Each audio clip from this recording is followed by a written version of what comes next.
So in the effort of making all our Zoom calls super effective, we started doing this mode at our agency call Monday night. So the last part of our agency call is doing more, I call it group coaching. It's really helping you figure yourself out. Okay. I also do one-on-one coaching. So I've already offered that to anybody. I've had a few people take me up on that.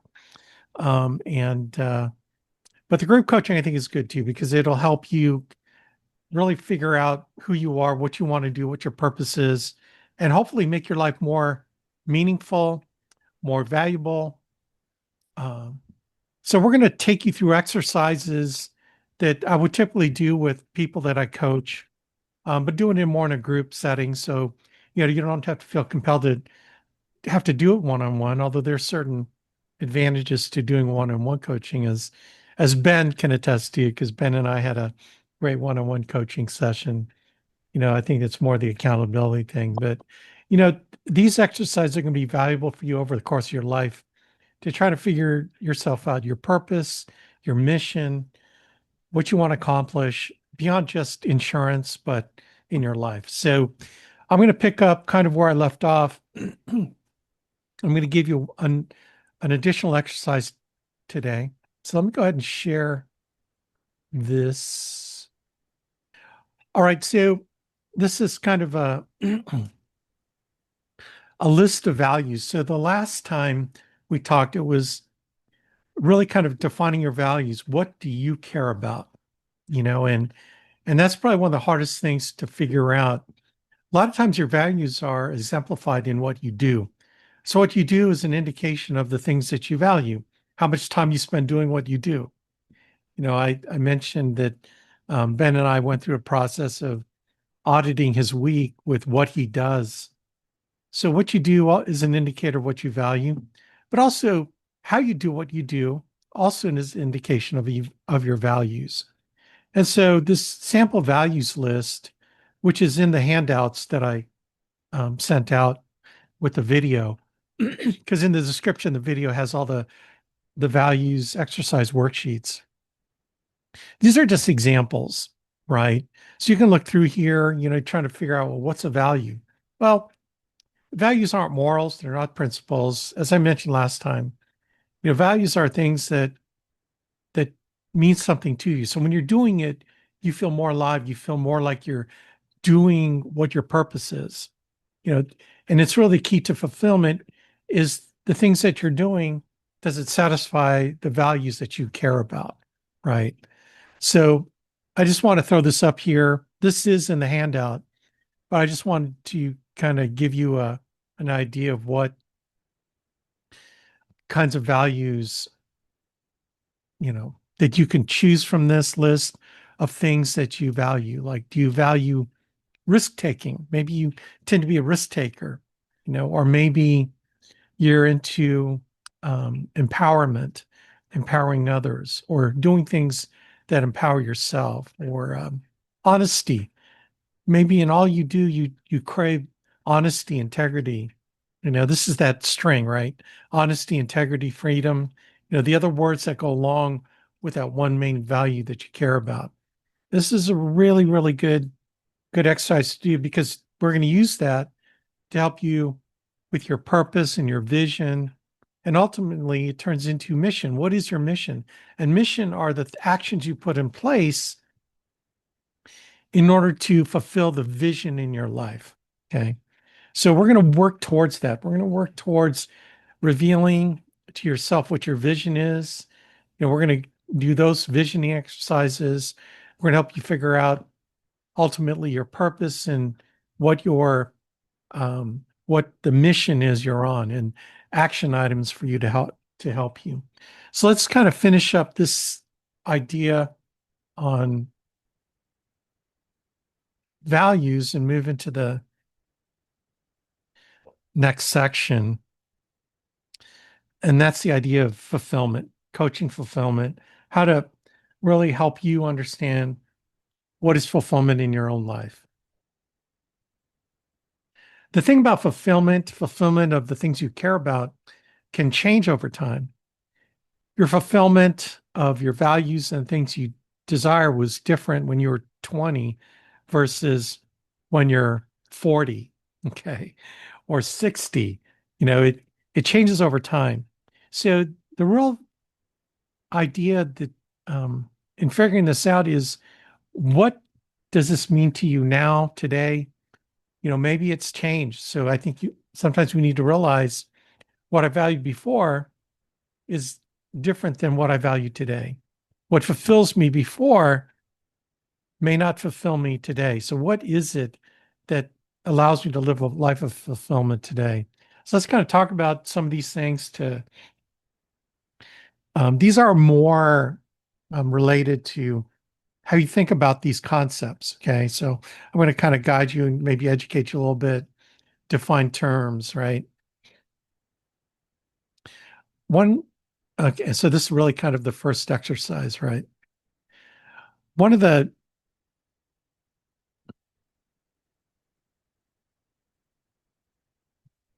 one of the things that can really help you in a group coaching or individual coaching is helping you to evaluate your life. As I mentioned, the uh, what is it? Socrates, the unexamined life is not worth living. So let's kind of go into this exercise. I had a really great session with one of our agents on this, evaluating their life as far as levels of satisfaction. And this is called the circle.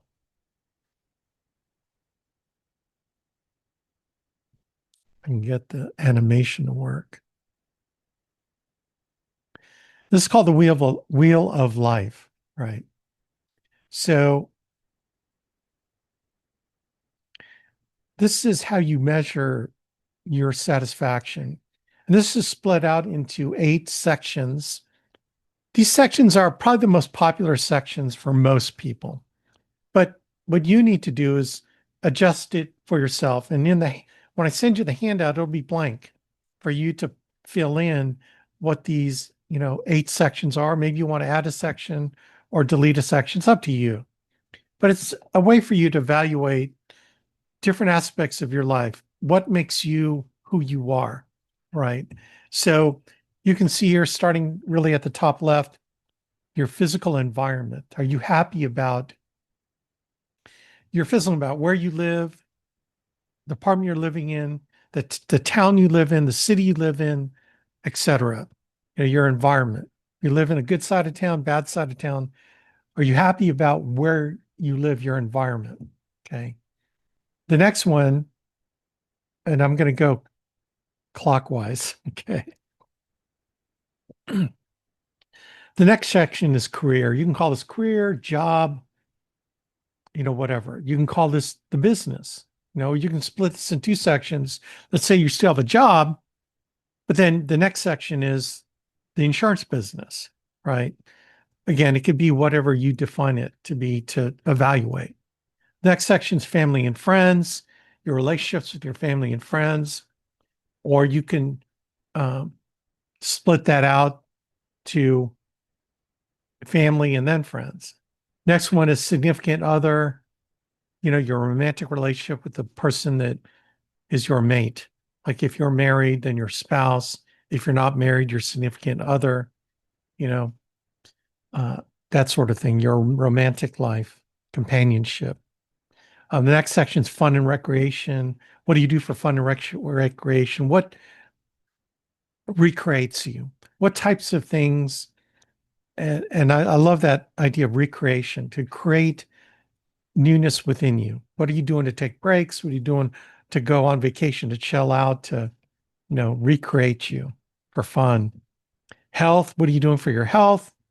This includes maybe eating, maybe it's physical activity, whatever you do to, kind of guard the temple of your body. Are you, you know, where are you in your satisfaction level of that? Then money, do you have enough of it? Or, how you are saving money or planning for retirement, or how do you work with money? Are you satisfied with how you value money, what you do with money, right? And then there's personal growth. So are you happy about your personal growth, where you are in your life today versus where you were a year ago? 10 years ago? Are you happy with how you're growing personally? And this could be spiritual growth too. This could, you can split this out with, spiritual growth, personal growth, but you can lump it in the same category, really, whatever it is. But I would emphasize, make it simple.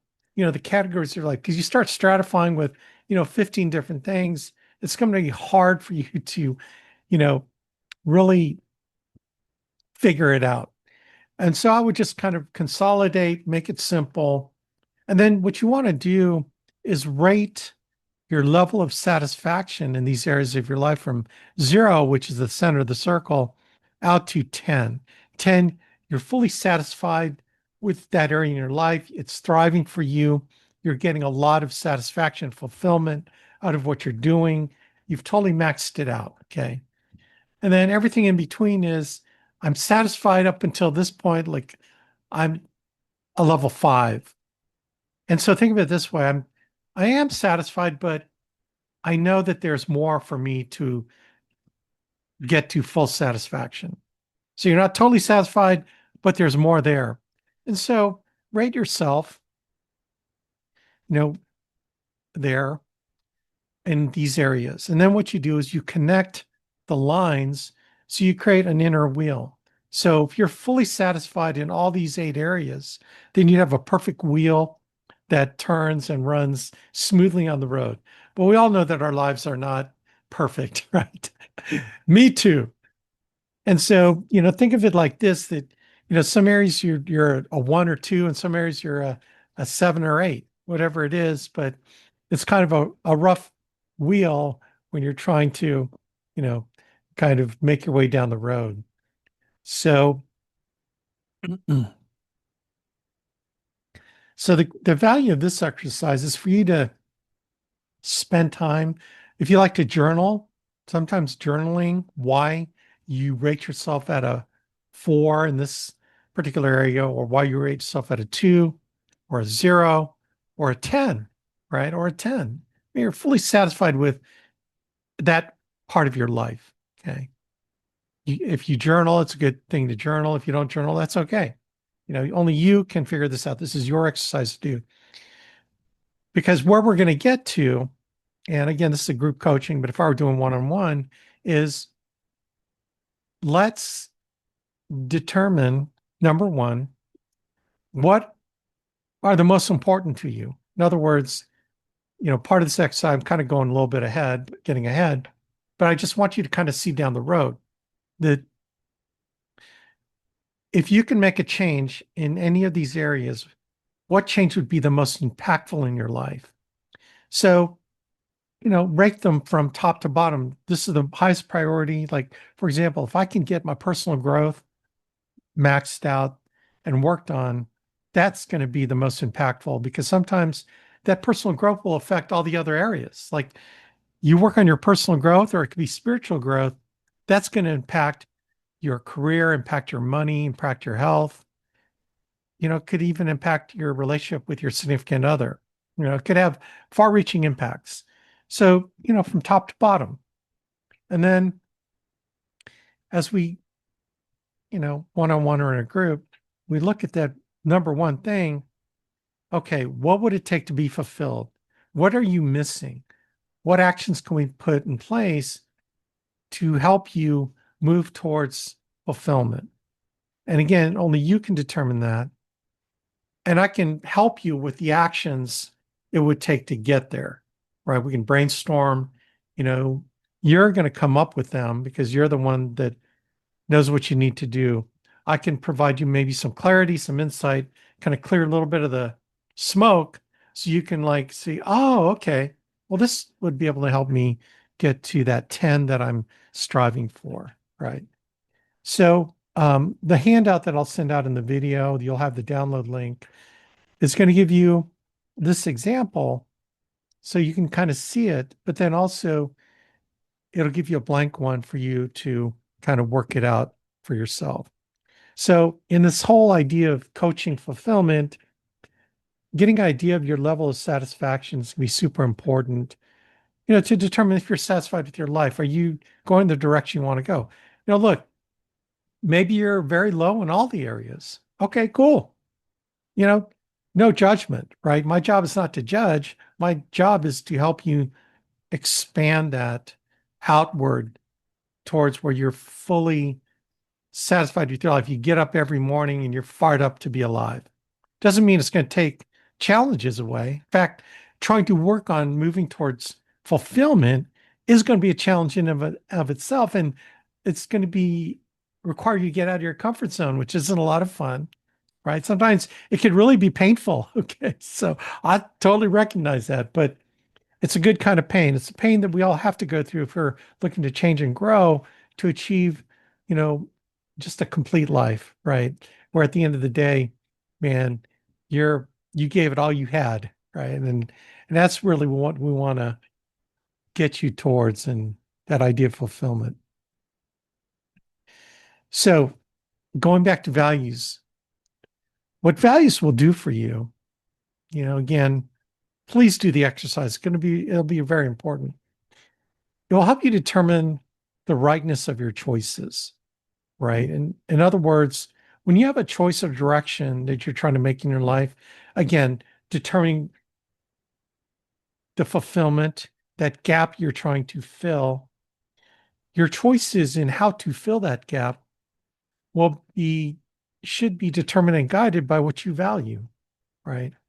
So understanding your values is super important. In other words, will this particular action that I'm thinking about doing move you closer to living your values or further away, right? So, for example, the ultimate balance, the idea of balance is I want to accept this promotion because if I accept this promotion, it's going to cause me to shore up the money side. It'll bring more money into the home. It'll help me with planning for retirement, or maybe it will help me change my environment where I can move to a home or rent an apartment in a better part of town so I don't have to feel worried if my car's going to get broken into. Okay. Or will accepting this promotion cause me to spend less time with my family? And one of my values is spending time with my family, being able to influence my young children, being able to help them with their homework and be with them at the dinner table. I value that. But accepting this promotion is going to take me further away from that because I know it's going to cause more hours, right? And so the only way you can make a decision that's based on helping you achieve fulfillment is, does it line up with my values? So the knowing your values will help you make these decisions on what you need to do. Now, look, maybe it's a temporary move. The action you're taking is temporary. So maybe it's worth the benefit because even though you may not spend as much time with your family doing this particular action, it's only going to be for the next 4 weeks. And in that 4 weeks, I can get this great bonus or whatever. So these are the things that will help you evaluate your choices. Because sometimes when you think about it, it might sound good at the beginning, but then you have to live with the consequences of your choices later. And it's the unintended consequences that you want to avoid. You didn't see it coming because you didn't understand what you valued. And then you're living the next however long you made that decision in misery. And you're wondering, why am I so miserable? Well, it's easy because you're not living your values. You're living against your values, which causes that confusion and indecision and just frustration, right? If you want to, and that's why sometimes when you feel like you're going, golly, I don't know why I'm so frustrated. I got this angst in me. Why is it there? You ever get that where you wake up and you're just kind of mad, but you don't know why, right? And it's it's like you don't have access to a therapist right now to help you work through it. But this is where you need to look back at, why am I feeling so frustrated? This is where you have to think about the things you do. right? Because your feelings come from what you do. Sometimes you do what your feelings dictate. The only problem with feelings, sometimes those feelings will cause you to do the wrong thing.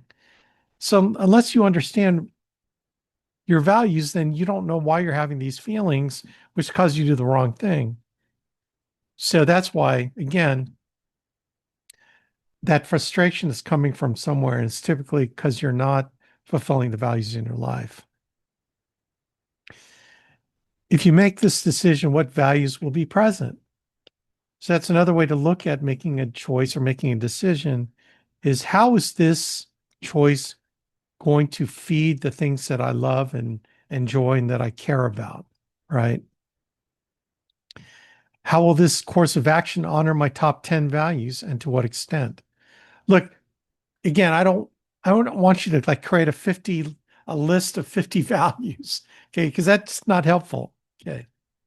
But there are just some very basic ones that you really care about.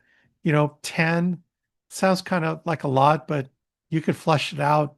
You can probably put 10 together, and then this will give you an idea of how to evaluate if you're making the right choice. Okay. Fulfillment and life purpose.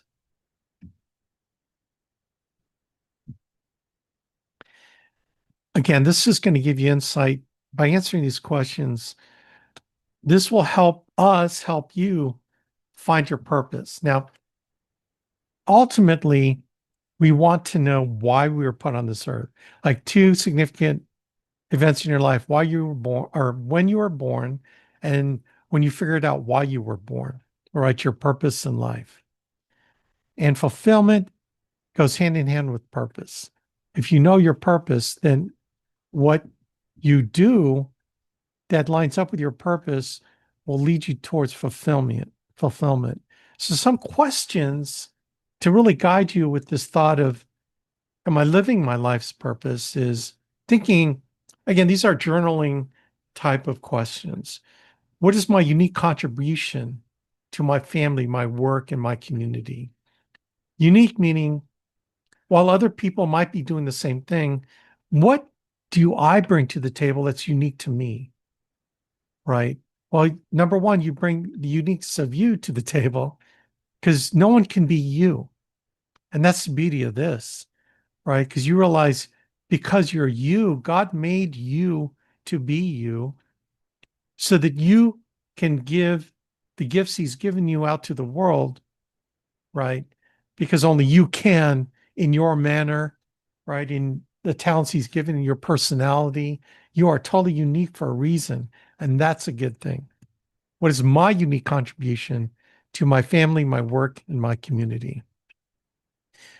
What difference that should be do I make with my life? Is my life impacting others? Is it making a difference out there? Right? If it isn't, then maybe you're not living the purpose that you are meant to live. Am I making a difference? What is the difference that I'm making? What hunger am I here to feed? Right? You have this ability, a unique ability to give to other people something unique. And there's a hunger out there for what you have to give.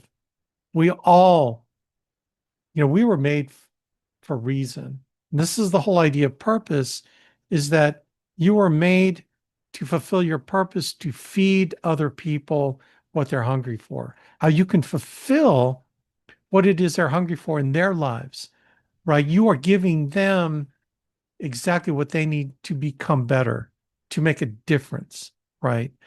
And it's in all aspects of your life. It's not like you got to be the street corner missionary. I'm not saying that unless you were called to do that. Maybe you were called to be a good friend to the people that you love and care about. And what I mean by a good friend is that you're there for them, that you check in on them, that you give them and affirm them, and you're the shoulder they can cry on. Maybe your purpose was to give people your empathy and your care, right? Where is the pain that I can ease? I love this one because you were made unique, you were made significant to help maybe ease someone else's pain. they're going through stuff and you're there to help them, right? The kind of the vision is so cool to think about the image of you being there at the right place, right time, and I know that kind of when you live your life with the expectation of good things happen, you find yourself in a situation that you happen to be at the right place to meet the right person, to help them with something that was important to them. Nothing's ever random. God doesn't make us live random lives, right? The beauty is what he gives us is our lives so that we can make the connections and the peace that we get from, making the connections of why I happen to be at this particular store at this time to meet this person out of the blue. You know, you know how those connections are. It's crazy. But where's the pain that I can ease? What is the teaching I am called to do? We all are teachers, we all are students, right? When the student's ready, the teacher will appear. You know what? Maybe you're the teacher for that student that needs to learn something. Okay. What is the teaching I'm called to do? Where's the building I have the tools to accomplish? I love this vision. It's the vision of the worker. There are three workers in the same location, and you ask one worker what he's doing. And the one worker says, I'm a bricklayer, I'm just laying bricks, right? Then you ask the next guy down 15 feet away from him, what are you doing? I'm building a wall. And then the third guy you talk to, what are you doing? I'm building a cathedral. And that's really the difference between having vision and not having vision, having purpose and not knowing your purpose, and thinking about what is the building I have the tools to accomplish. And when you think about everything that we do, are we building our lives? Are we building our lives to this final edifice that God put a vision in us to accomplish, right? Where is the building I have the tools to accomplish? Because he gave you the tools, right? So these are things to think about. This is the direction I'm really wanting to head with you all. So you can feel like when you wake up every day, you're fired up to be alive. You're fired up to do what you're doing. You're fired up to get on the phone and book appointments with clients. You're fired up to run another ZipRecruiter ad to find someone you can make an impact on. Do you see how all these things, when you figure out your purpose and what you value, then you can live a life that's just awesome. And no matter how challenging it could be, you hear bad things happening to someone you care about, you're going to be there and suffer with them, embracing the suffering with them, knowing that you were created to ease that person's pain, right? No matter how many struggles you go through, you can struggle with joy in your heart. That's the beautiful thing about understanding all these aspects of your life is that you can live your life without getting depressed, without getting worried, because you know that when you surrender your life to what God's will and purpose is for you, man, only good things are going to happen. May not seem like it, but you'll be able to pull out the good things from the struggles and suffering that may come your way. A fulfilled life is one that you're able to live with purpose intentionally, not by accident, right? Remember, we talked about the keel of a ship. This means that you have intention.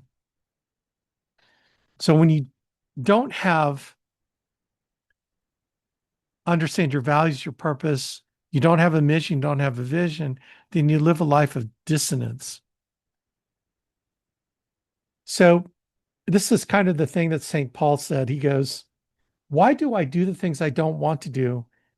And I don't do the things I should do, right?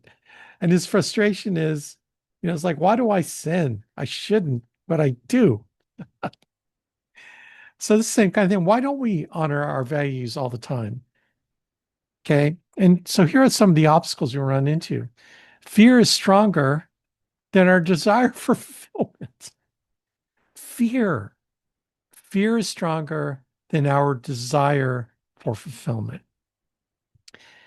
We, for example, we crave human connection. We crave intimacy, right, with someone. But our fear that we're going to be judged by that person holds us back from being vulnerable and opening up to someone.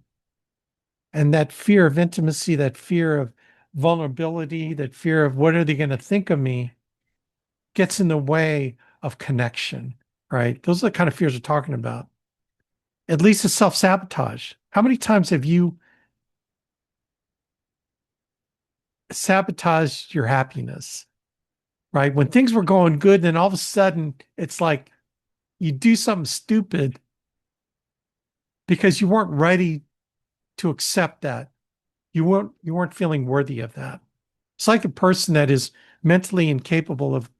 I'll give you just a golf example for those golfers out there. If you always see yourself shooting in the hundreds, right? You shoot in the hundreds. Like bogey golf is what, 72, 18, 72 plus 18 is 80, 90, right? So bogey golf is 90. And you're usually hitting the hundreds is your score. All of a sudden you're rocking this round. You're like, man, you're like, 45 in the first nine. And man, if you play it the same way, you have 45, you're going to be bogey golf. You're going to be like, 10, 15, 20 strokes better than you've ever been. So you're thinking, oh my gosh, this is happening. But then the second, you know, nine holes, you start sabotaging it because you personally can't believe that you deserve to shoot a 90. And so you start doing crazy stuff that, taking chances when you shouldn't take chances. When you should lay up, you go for it because you're thinking, and your mind takes you back to at the end of the round, you're back in the hundreds because that's where you believe you should be, right? You self-sabotage. There's so many ways to do that in life. When you suffer frustration, as I mentioned, boredom, indifference, anger, resignation, these are things that indicate, this dissonance between your values and what you are actually doing. Persistent justification for a course of action that looks very much like self-betrayal or martyrdom. Okay. I mean, gosh, I don't really have to go because I've really talked about that. Persistent justification for a course of action that looks very much like self-betrayal and martyrdom. You go down this road and you should be doing it, but it's easier for you to do it because you can claim that I wasn't going to be successful anyway, so I might as well settle for this substandard life that I've been used to. You're a martyr to your own comfort zone, your own poor self-image, right? These are the kind of dissonance that you're thinking about. There's the internal saboteur. So this is the person, the enemy speaking in your ear. It's the voice in your head that tells you that you're not working hard enough. You don't deserve it because you're not working hard enough. You should be further along in your career business. And what makes you think, I mean, you should be further along anyway. You're a loser. Or I don't do well on tests. You've convinced yourself you don't do well on tests. You're not smart enough. You're not attractive enough. You're not making enough money. You're not experienced enough. You're not old enough. You are just not enough. You got that enemy in your head saying you're not enough. Or you're too old. You're too bald. You're too frumpy. You're too young. You're too aggressive. You're too introverted, or you're too extroverted. You're just too much. So you don't deserve the success, right? And it's understanding and hearing that internal voice that you need to stomp out. And we'll go over some, really useful tools to help you stomp that internal saboteur out of your head so you don't limit yourself from those beliefs. This is who the enemy is. Oh, by the way, whenever you take the initiative to change your life, an alarm sounds and the saboteur awakens. Expect it. So, every one of you that are on this call, you're listening to me, you're listening to this, right? Where you can make significant change in how you think about yourself. Know where that's coming from. It's coming from the enemy. And because you're making a significant change of how you think about your life, know that it's going to wake him up and he is going to want to dump on you. So be careful. Stay tight to the program. Give me a call. I will help you. Keep your mind right. Keep your attitude right. There are things that self-affirmations. We'll go over, affirmations to help you get out of this. We'll go over triggers that trigger when you have these things triggering you. We're going to teach you how to replace that negative self-image with a positive action to thwart that in your head. So anyway, hopefully that will set you up towards helping you figure that out. Okay. So I'm going to get this out to y'all. I'm going to send this out on email and we're done.